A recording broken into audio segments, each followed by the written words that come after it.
¿Y esto? ¿Lo va a pagar con más patatas? La pregunta queda suspendida en el aire esterilizado del supermercado, afilada y cruel, cortando el murmullo monótono de los códigos de barras y el zumbido de los frigoríficos.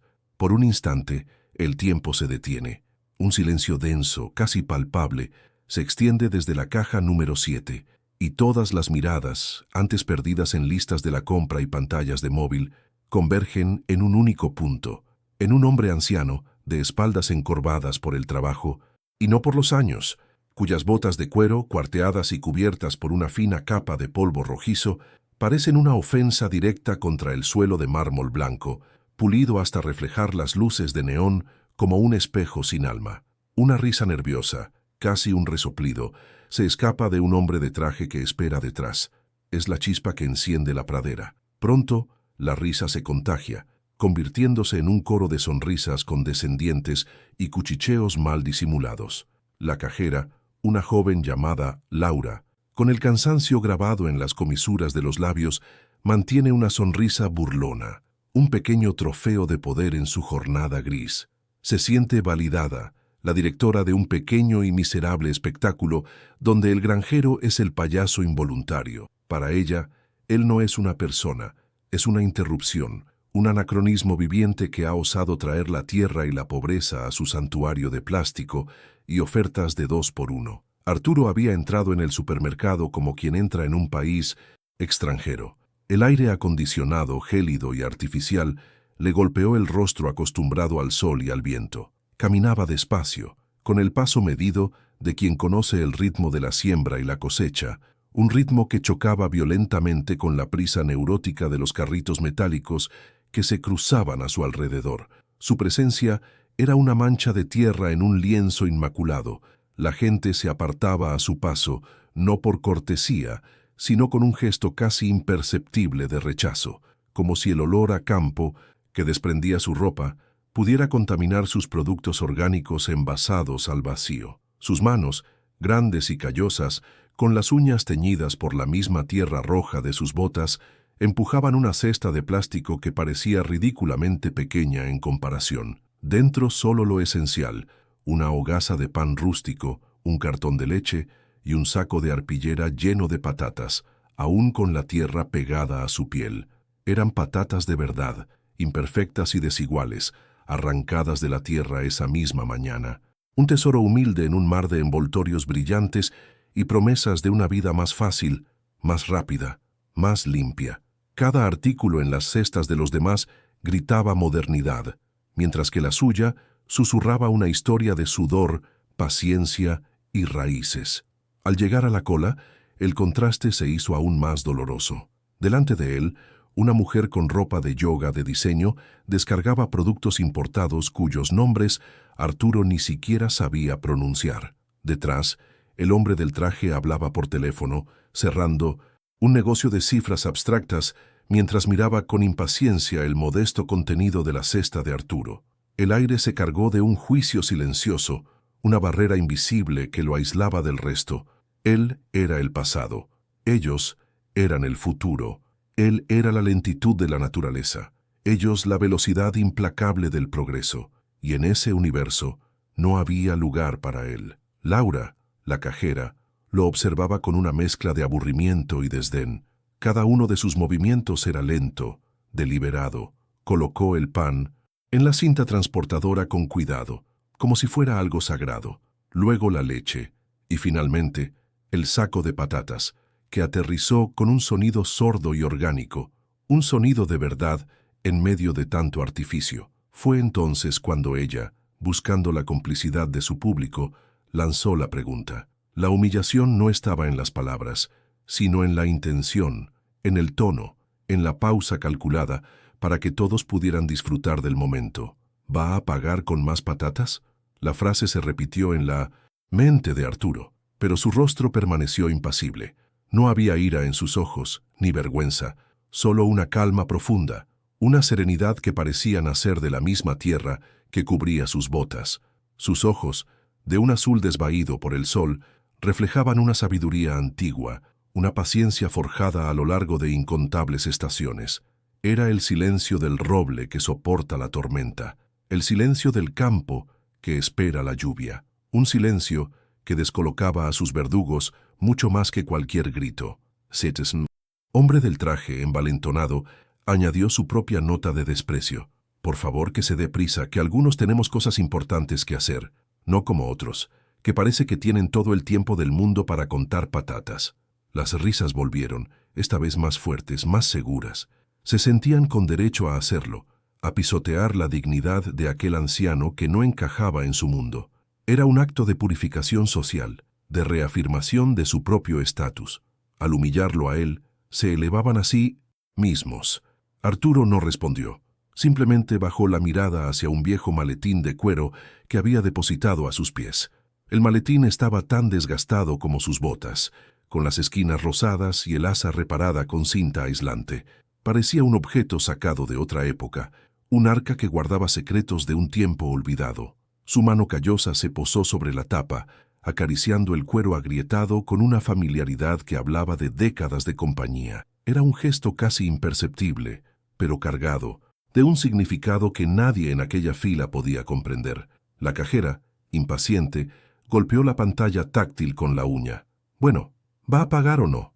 No tengo todo el día». Su voz era un látigo. Quería una reacción, una súplica, una disculpa. Quería que él se encogiera, que confirmara su inferioridad, pero Arturo no le dio esa satisfacción. Sus ojos seguían fijos en ella, no con acusación, sino con una extraña mezcla de pena y comprensión, como si viera a través de su coraza de cinismo y solo encontrara a una niña asustada. La atmósfera en la caja 7 se había vuelto irrespirable. La diversión inicial de los otros clientes empezaba a transformarse en una incómoda expectación. El silencio del anciano era un espejo en el que comenzaban a ver reflejada su propia crueldad. ¿Por qué no se defendía? ¿Por qué no se enfadaba? Su serenidad era un arma silenciosa que desarmaba su arrogancia, una pregunta sin respuesta que les obligaba a cuestionarse su propio comportamiento. Él no era una víctima pasiva. Su quietud era una forma de resistencia. Cada segundo que permanecía en silencio, erguido a pesar de su espalda cansada, era una victoria. Era la dignidad del que sabe quién es, del que no necesita la aprobación de un mundo que ha olvidado lo que de verdad importa. Su valor no residía en su cartera, sino en el carácter forjado por el sol, la lluvia y el trabajo honesto, las botas sucias sobre el mármol reluciente, las manos agrietadas frente a las uñas perfectamente cuidadas, el silencio profundo contra las risas huecas. Todo en aquella escena era un estudio de contrastes, un choque de dos mundos que estaban a punto de colisionar de una forma que nadie podría haber imaginado. La humillación era solo el primer acto de una obra mucho más grande. Arturo seguía sin moverse, con la mano apoyada en su viejo maletín. No era un gesto de debilidad, sino de contención. Dentro de aquel objeto olvidado no solo había una cartera, había una promesa, había el peso de una vida entera. Había el poder de cambiarlo todo. Pero aún no era el momento. La cajera suspiró derrotada por su propia impaciencia. «Voy a tener que llamar al gerente. Esto es ridículo. Usted no puede estar aquí si no va a comprar nada». La amenaza flotó en el aire, pero no encontró eco en el anciano. Él parecía estar en otro lugar, en otro tiempo, escuchando una voz que solo él podía oír. A su alrededor, el murmullo de juicio se intensificaba. «Mira qué pintas. ¿De dónde ha salido este? Seguro que se ha perdido». Frases lanzadas como piedras, diseñadas para herir, para expulsar al elemento extraño, pero ninguna de ellas parecía alcanzarle. Su calma era un escudo impenetrable. El gerente del supermercado, un hombre joven con un traje demasiado ajustado y una expresión de perpetua molestia, comenzó a caminar hacia la caja, atraído por el revuelo. Su rostro prometía una solución rápida y eficiente, una que restauraría el orden y la normalidad en su impecable establecimiento. La humillación estaba a punto de alcanzar su clímax, pero los que observaban a Arturo con atención, los pocos que aún conservaban una pizca de empatía, podían notar algo en su mirada, un brillo sutil, una chispa de anticipación. No era el miedo de un hombre acorralado, era la tranquilidad de un jugador de ajedrez que, aunque parece estar perdiendo, sabe que su próximo movimiento será jaque mate. El anciano seguía en silencio, con sus botas firmemente plantadas en el suelo, esas botas que habían caminado sobre la tierra fértil que alimentaba a la ciudad, ahora se encontraban en el corazón del templo del consumo, y nadie, absolutamente nadie en aquel lugar, era consciente de que no estaban pisando el suelo de un supermercado. Estaban pisando el terreno de Arturo. El gerente, un hombre llamado Ricardo cuyo traje gris parecía una armadura barata contra las decepciones de la vida, se abrió paso entre la multitud con la eficiencia de quien apaga un pequeño incendio. Su mirada no se detuvo en Arturo como persona, sino que lo catalogó instantáneamente como un problema, un desorden en la perfecta simetría de sus pasillos. Su voz, cuando finalmente habló, era un instrumento pulido por la falsa cortesía corporativa, un sonido suave que ocultaba un filo de acero. «Señor, ¿hay algún problema aquí?» No era una pregunta, era una acusación. Laura, la cajera, se sintió respaldada, como un soldado al que le llega el apoyo de la caballería. Se irguió, y su voz adquirió un nuevo matiz de desprecio seguro. «No, tiene con qué pagar, señor Ricardo. Solo ha traído patatas».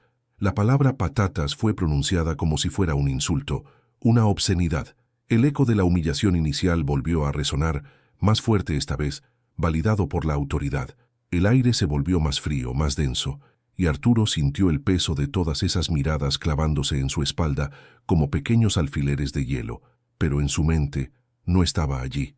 El olor terroso de las patatas en el saco de arpillera lo había transportado, lejos de las luces fluorescentes y el aire acondicionado. Lo había llevado a casa, a un atardecer de hacía 10 años, con el cielo teñido de naranja y púrpura sobre los campos de la Mancha. Estaba de pie junto a Elena, su esposa, con las manos entrelazadas mientras contemplaban la tierra que habían trabajado juntos durante casi 50 años. La tierra roja, fértil y viva, se extendía hasta donde alcanzaba la vista, un tapiz tejido con su sudor y sus sueños. Elena apretó su mano, una mano tan callosa y fuerte como la suya. Sus ojos, aún brillantes a pesar de las arrugas que los rodeaban, lo miraron con una intensidad que siempre lograba desarmarlo. «Ya somos grandes, Arturo, más grandes de lo que nunca soñamos. Pronto hablarás con esos hombres de la ciudad, con sus trajes y sus maletines llenos de papeles que no entienden el lenguaje de la lluvia. Te ofrecerán números, te ofrecerán poder». Su voz era un susurro suave, pero firme como las raíces de un olivo centenario. Él asintió, con la garganta apretada por una emoción que no sabía nombrar. El éxito tenía un sabor extraño, agridulce. Era la recompensa a una vida de esfuerzo, pero también una puerta a un mundo que no era el suyo, un mundo que, en el fondo, despreciaba. Elena pareció leer sus pensamientos como siempre hacía. «Prométeme algo, Arturo. Prométeme que nunca te convertirás en uno de ellos. Prométeme que, por mucho que crezca la cuenta del banco, nunca olvidarás el valor de esta tierra bajo tus botas. Que nunca juzgarás a un hombre por la ropa que viste, sino por el sudor de su frente. Prométeme que tu riqueza siempre estará aquí, en tus manos, no en tu cartera. Se lo prometo, Elena. Se lo prometo». Las palabras habían sido un juramento sagrado, sellado no con tinta, sino con el tacto de sus manos y el testimonio silencioso de la tierra que los había visto nacer, amarse y envejecer. Esa promesa era el ancla que lo mantenía firme en medio de la tormenta de desprecio que ahora se arremolinaba a su alrededor en el supermercado. Era la razón de su calma, el origen de su fuerza inquebrantable. «Señor, ¿me está escuchando?» La voz de Ricardo lo trajo de vuelta al presente con la brusquedad de un portazo. El gerente había acortado la distancia, invadiendo su espacio personal. Su aliento olía a café y a impaciencia. «Le he hecho una pregunta. Si no puede pagar, tendrá que marcharse. No podemos tener gente aquí simplemente ocupando espacio». La frase quedó inacabada, pero su significado era claro. «Gente como usted, gente que no pertenece». Arturo bajó la vista hacia su viejo maletín.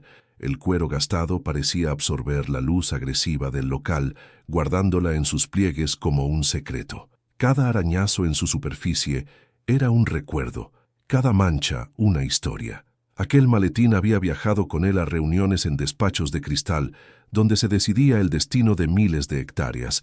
y había descansado sobre la tierra polvorienta de sus campos mientras compartía el pan con sus trabajadores. Contenía la prueba de quién era, pero, sobre todo, contenía la memoria de la promesa que le había hecho a Helena. El hombre del traje, que seguía esperando detrás, soltó una carcajada sonora y desagradable. A lo mejor el maletín también está lleno de patatas. O de tierra.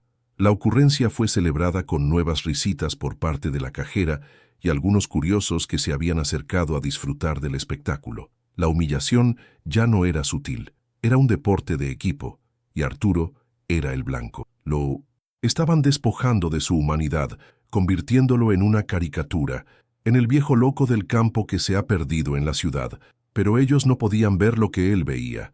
No podían entender que la riqueza de un hombre no está en las ropas que viste. Cada insulto era una prueba, una oportunidad para honrar su juramento. Reaccionar con ira sería una derrota. Sería convertirse en uno de ellos, en esos seres vacíos que necesitan pisotear a otros para sentirse importantes. Y él le había prometido a Helena que nunca lo haría. Su silencio no era pasividad, era la resistencia más activa y poderosa que existía. Ricardo, el gerente, malinterpretó por completo esa serenidad. La confundió con debilidad, con la sumisión de los que están acostumbrados a ser maltratados. Su tono se endureció aún más, convirtiéndose en una orden. De acuerdo, se acabó.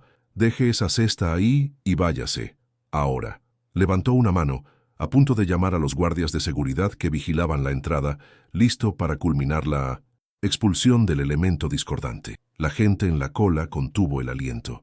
La diversión se había transformado en una tensión palpable. Algunos empezaban a sentirse cómplices de una crueldad que les dejaba un sabor amargo en la boca.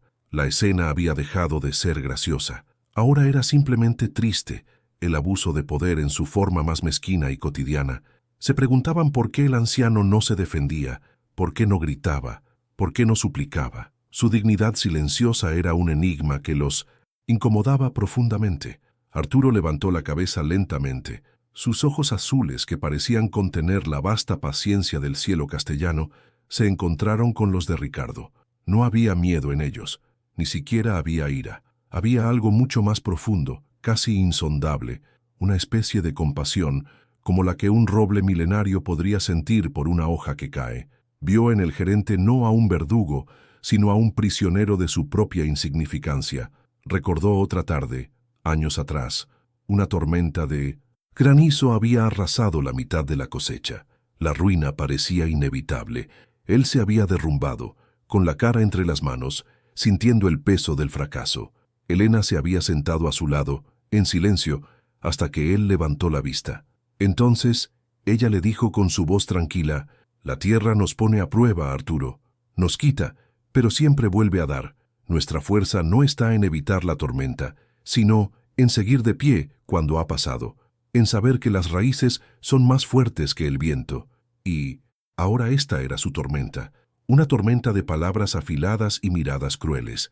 Y él iba a permanecer de pie, no por orgullo, sino por amor, por la promesa que latía en su pecho como un segundo corazón. El valor no se mide por la apariencia, sino por la promesa que se cumple.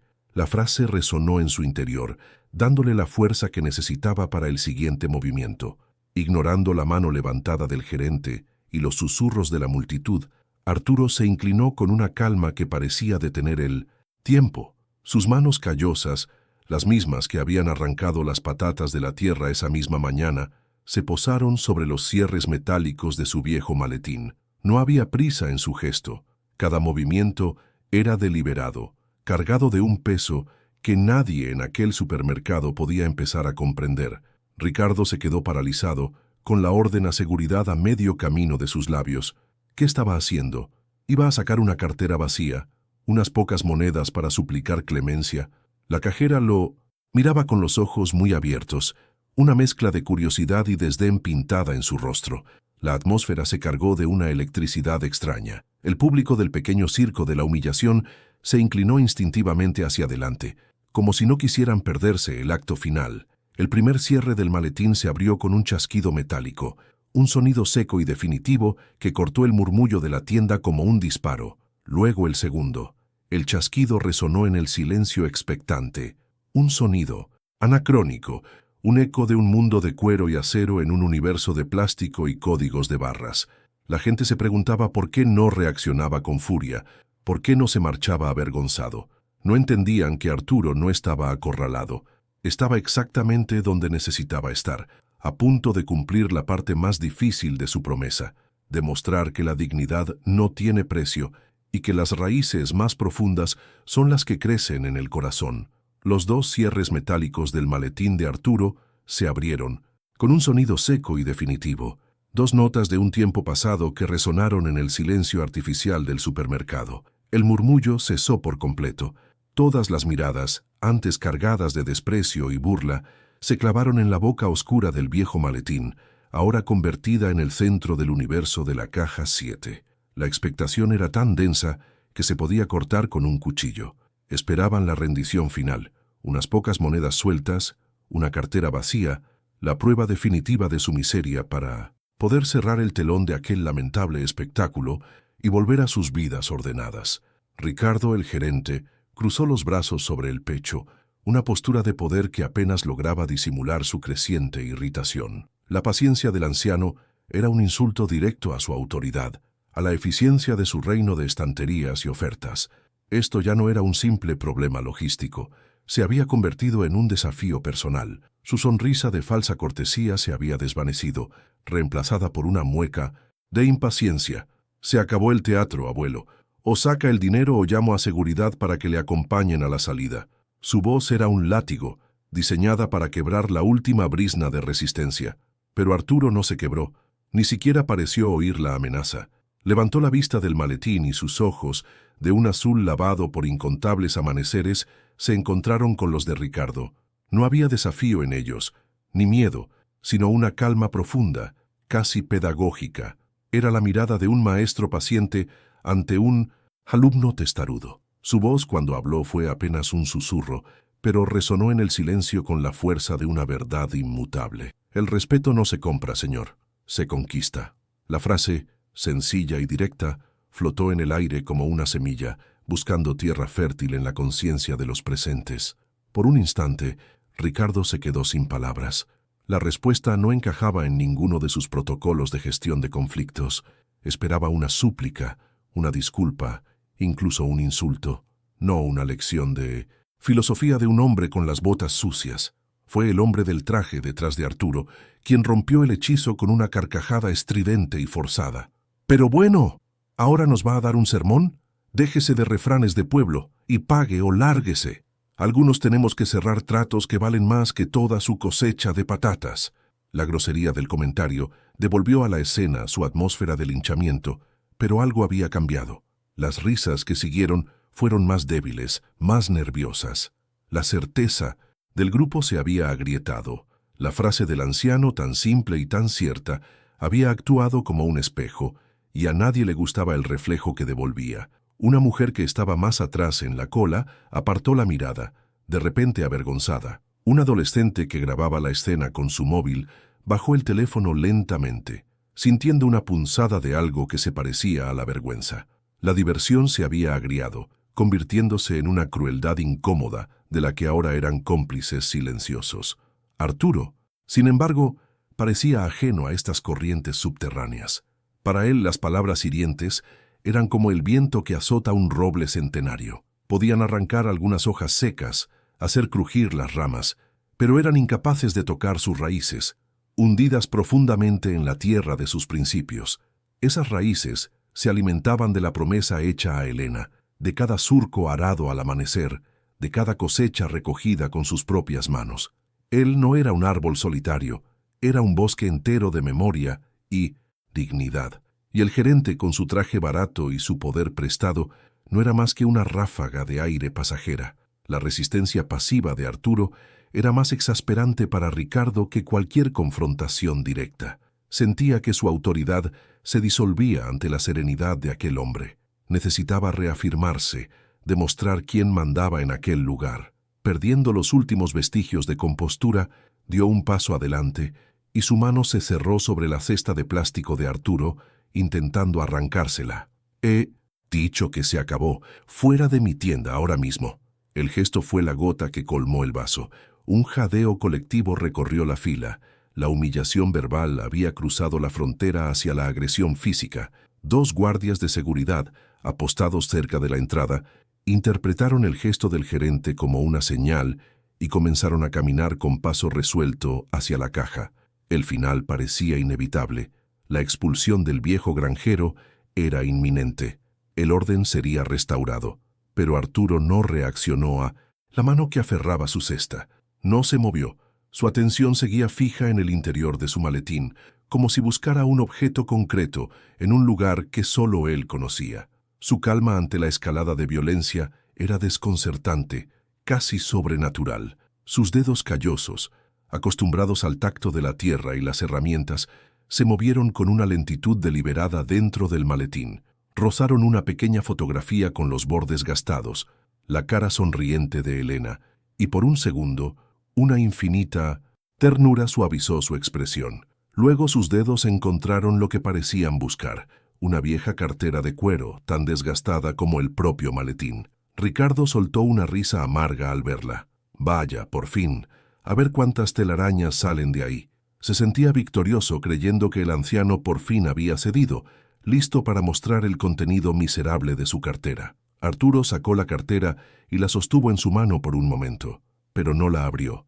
En lugar de eso, levantó la vista hacia Laura, la cajera. La joven estaba pálida, con los ojos muy abiertos, atrapada entre el miedo a su jefe y la creciente incomodidad de la situación. Arturo la miró, y en sus ojos no había rastro de rencor, solo una profunda y melancólica compasión. La prisa por juzgar, muchacha, suele ser la madre de los errores más grandes.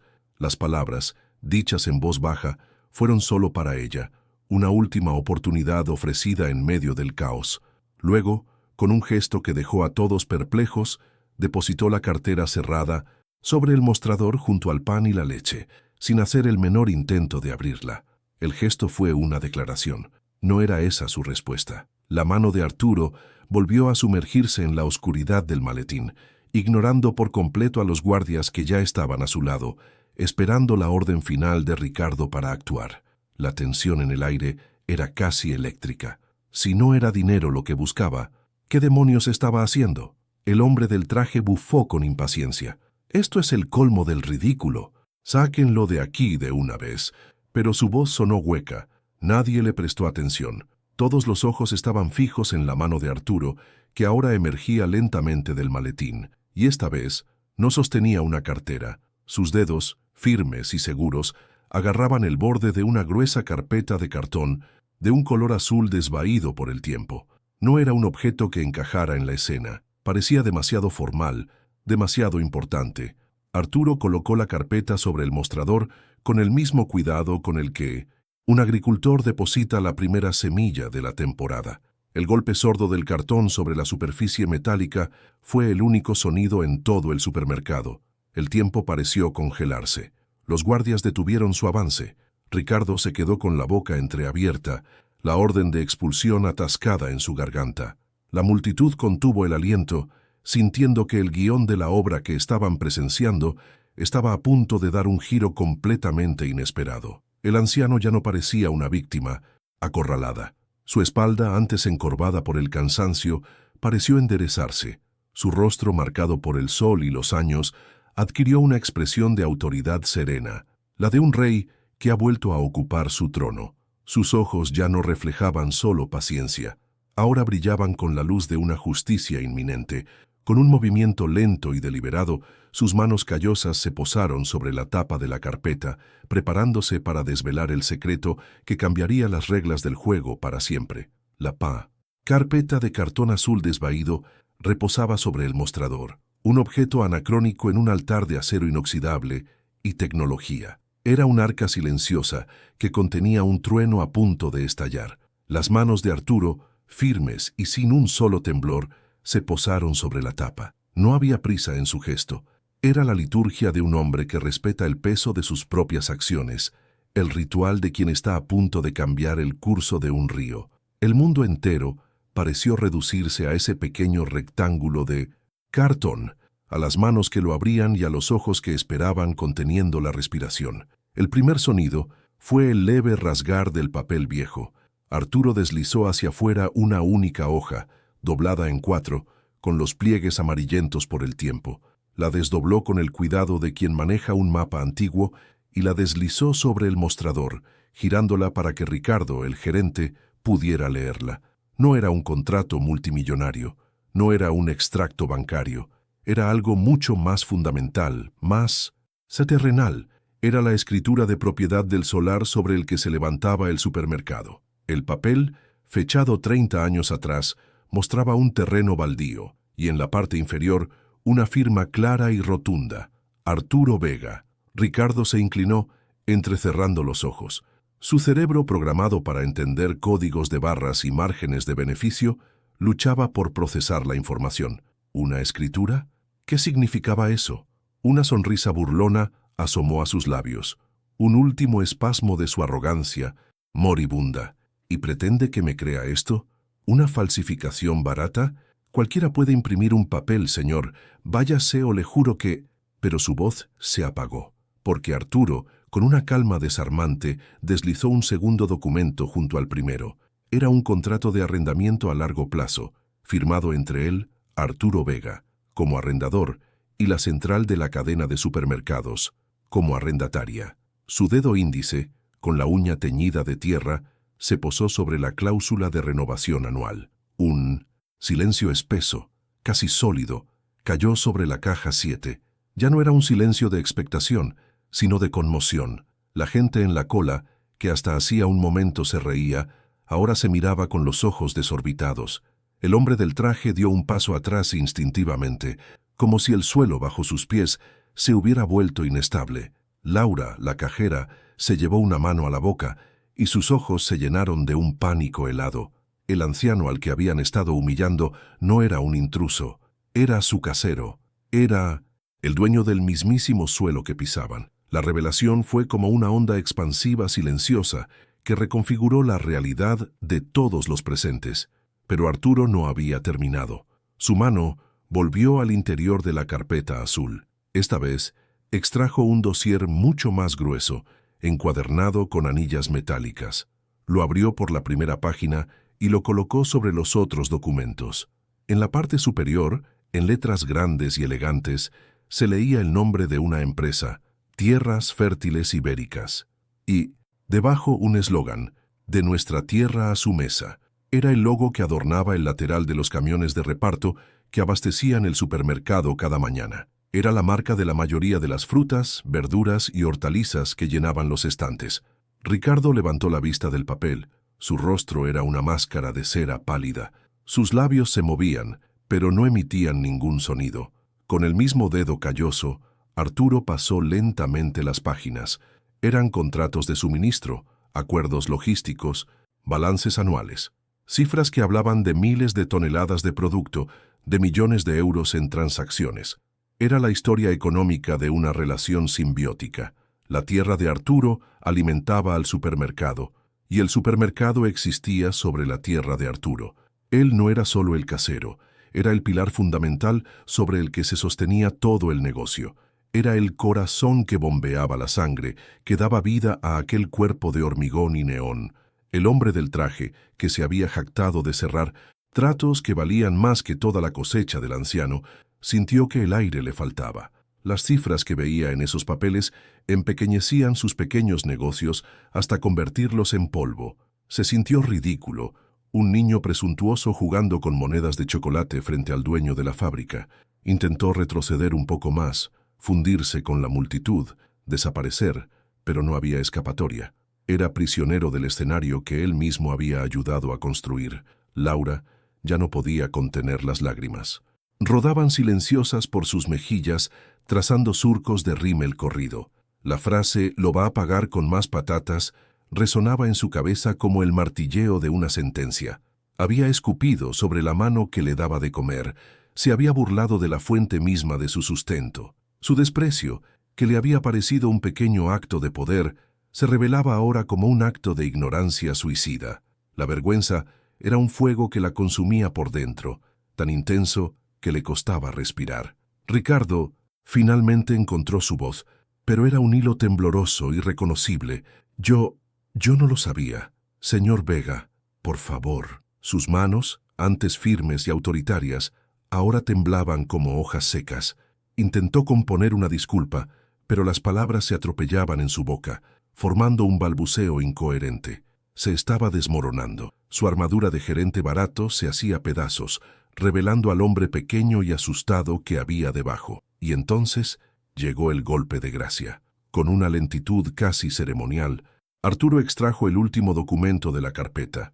Era una sola hoja, recién impresa, con el membrete de una prestigiosa firma de corredores de bolsa. No se la mostró a Ricardo, la sostuvo en alto, para que todos pudieran verla. Era un comunicado oficial de adquisición de acciones.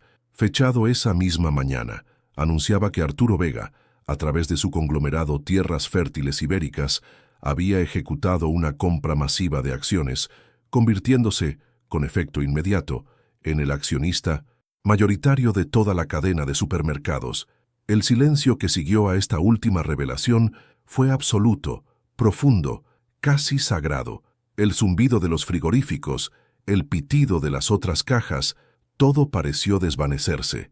En ese instante, solo existía la figura de aquel anciano con botas de tierra, sosteniendo el papel que lo convertía no solo en el casero, no solo en el principal proveedor, sino en el dueño, en el jefe supremo de Ricardo, de Laura, de los guardias de seguridad que ahora parecían estatuas de sal. Era el rey que había entrado en su propio castillo vestido de mendigo y acababa de reclamar su trono. Ricardo cayó de rodillas. No fue un gesto teatral. Sus piernas simplemente cedieron, incapaces de sostener el peso de su humillación. Las lágrimas brotaban de sus ojos mientras se arrastraba, intentando agarrar el borde del pantalón de Arturo. «Perdóneme, señor Vega. Por favor, perdóneme. Tengo una familia, un hijo. No sabía quién era usted. Se lo suplico».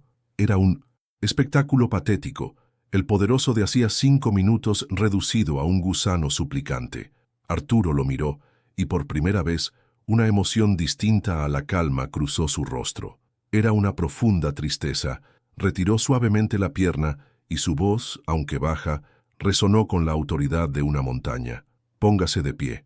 La humillación no nos hace más pequeños a nosotros, hace pequeño a quien humilla». La frase cayó como una losa sobre la conciencia de todos los presentes. Cada uno sintió el peso de su propia complicidad, de sus risas, de sus susurros, de su silencio cobarde. El anciano se inclinó y recogió los documentos, guardándolos de nuevo en la carpeta azul con la misma parsimonia con la que los había sacado. Miró a Ricardo, que seguía en el suelo, sollozando. «La verdadera riqueza no está en el bolsillo, señor. La verdadera riqueza está en el corazón, y el suyo, me temo, está completamente vacío». Las palabras no fueron crueles, fueron un diagnóstico, una verdad tan afilada y limpia como el filo de una guadaña. Luego sus ojos se posaron en Laura. La joven cajera estaba paralizada, con el rostro bañado en lágrimas, esperando el veredicto, el despido fulminante que sin duda merecía. Pero Arturo no dijo nada. Su mirada no era de condena, sino de una extraña y melancólica expectación, como si le estuviera ofreciendo una elección que ella aún no comprendía. El adolescente que había estado grabando la escena borró el vídeo de su teléfono, sintiendo una oleada de vergüenza que le quemaba las mejillas. La mujer de la ropa de yoga miraba sus productos importados con un repentino sentimiento de asco. El supermercado entero se había convertido en un tribunal, y todos, sin excepción, se sentían culpables. Arturo cerró los broches metálicos de su viejo maletín. El sonido que antes había parecido un presagio, ahora sonaba como el cierre de un capítulo. Se irguió, y su silueta pareció crecer, llenando el espacio. Ya no era un simple granjero, era una fuerza de la naturaleza, la encarnación de la justicia poética. Todos los que lo habían juzgado por sus botas sucias ahora solo podían bajar la cabeza ante la inmensa dignidad que emanaba de él. Su mirada se deslizó desde el rostro lloroso de Ricardo en el suelo, pasando por la figura temblorosa de Laura detrás del mostrador, hasta llegar a los rostros arrepentidos de la multitud. Tenía el poder absoluto. Podía destruir sus carreras, arruinar sus vidas con una sola palabra. Podía desatar la tormenta que se merecían, o podía hacer algo completamente diferente. Finalmente, sus ojos se posaron en los humildes objetos que seguían en la cinta transportadora: la hogaza de pan, el cartón de leche y el saco de patatas cubiertas de tierra. Su mano callosa se extendió, no hacia el teléfono para llamar a sus abogados, sino hacia el pan, el poder de destruir o el poder de construir, el poder de la venganza o el poder de cumplir una promesa.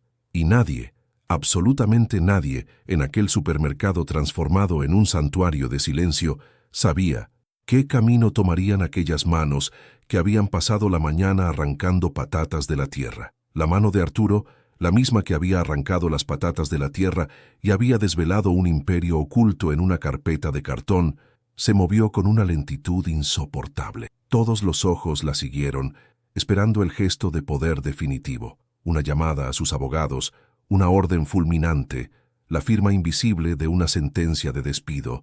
Pero su mano no se dirigió al teléfono, no buscó una pluma. Con una sencillez que desarmó por completo la tensión, su mano callosa se deslizó hacia su bolsillo trasero y extrajo una vieja cartera de cuero, la misma que Ricardo había despreciado minutos antes. La abrió y de su interior sacó un billete de 20 euros. Lo depositó sobre el mostrador, junto al pan, la leche y las patatas. No era un acto de magnanimidad, era una declaración de principios.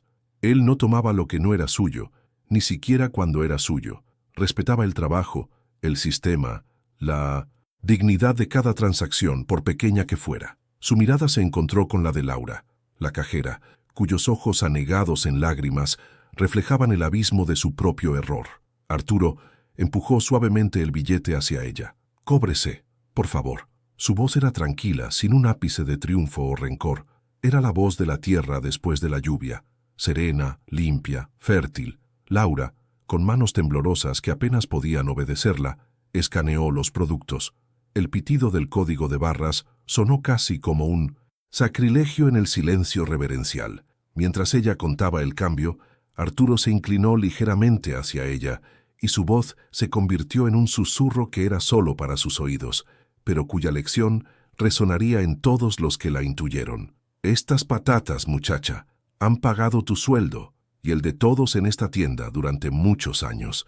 Crecen en la misma tierra sobre la que ahora mismo estás de pie.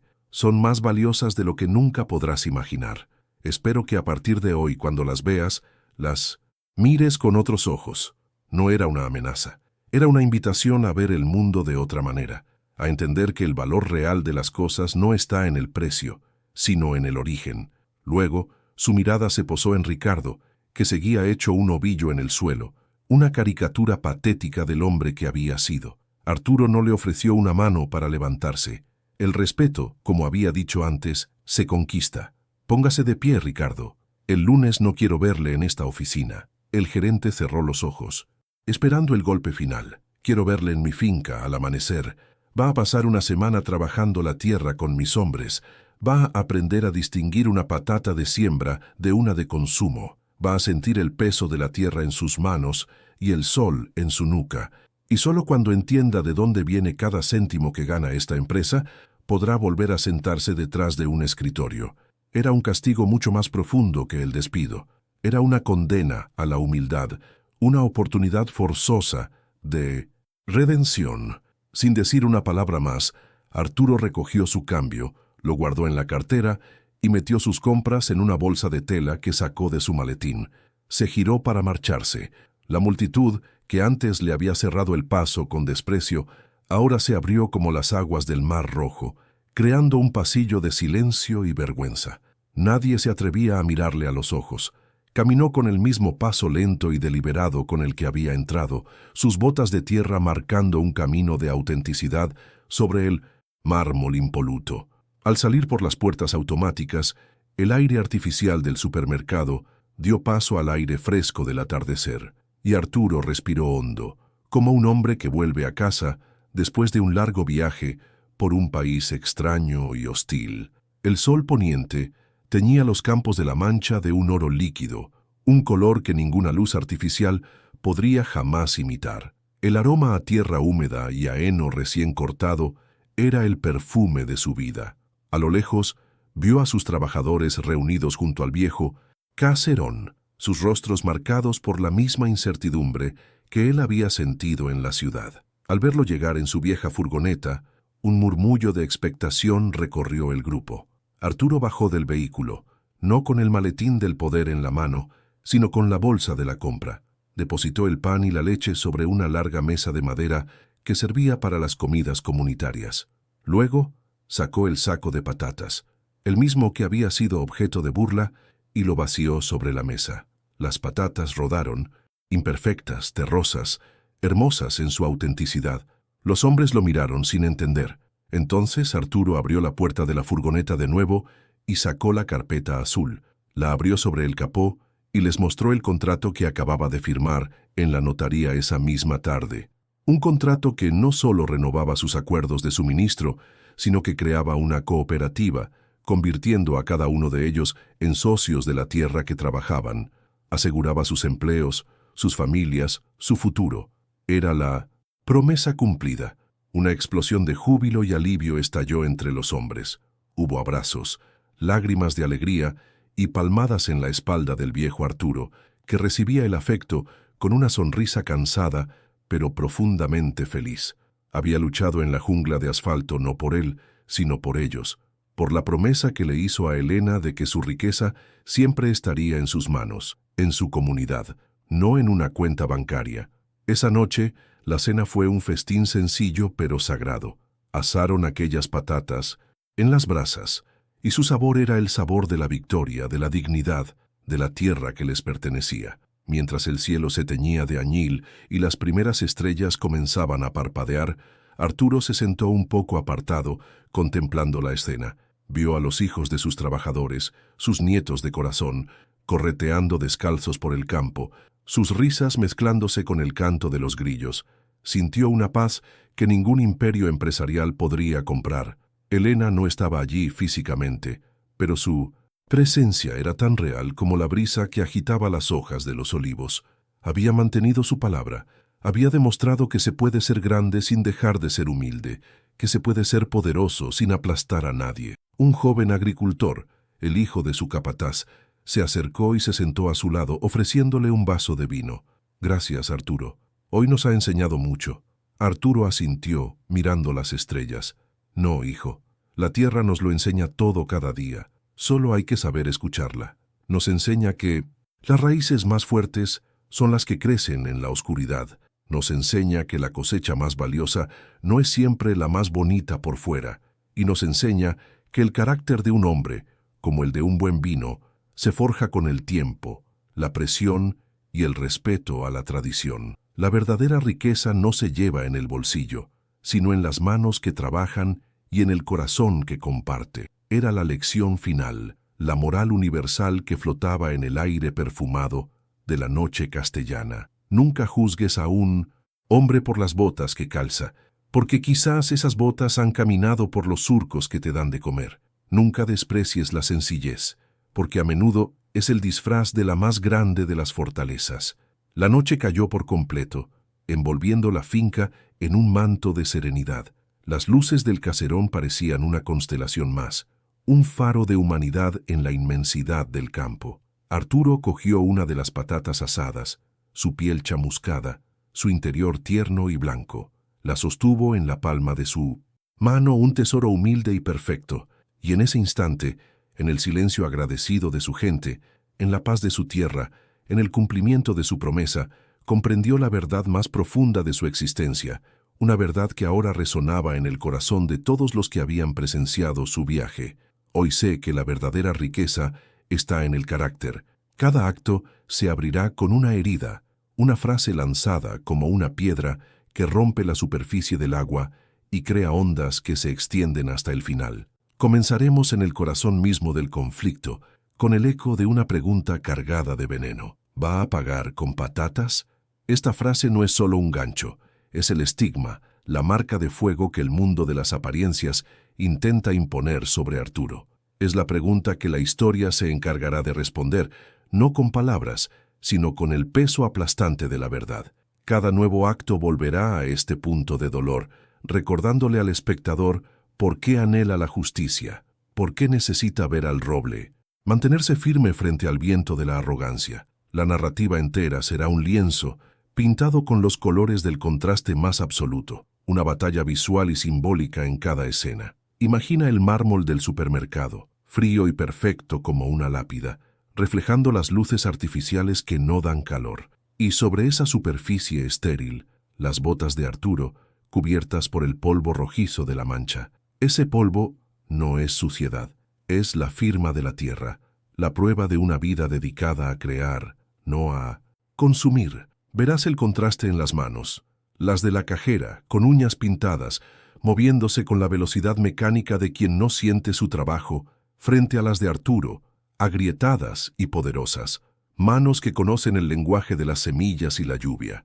Es el choque entre el lujo vacío de un envase brillante y la riqueza humilde de una patata, aún cubierta de la tierra que la vio nacer. A lo largo de la historia, sembraremos preguntas como semillas en la mente del espectador, creando bucles de curiosidad que le obligarán a seguir adelante. Ese viejo maletín de cuero, apoyado a sus pies, no es un accesorio, es una pregunta. ¿Qué guarda ese hombre con tanto celo en un objeto tan desgastado? ¿Los ahorros de toda una vida? ¿Recuerdos de un amor perdido? ¿O acaso el arma silenciosa de una venganza cocinada a fuego lento durante años?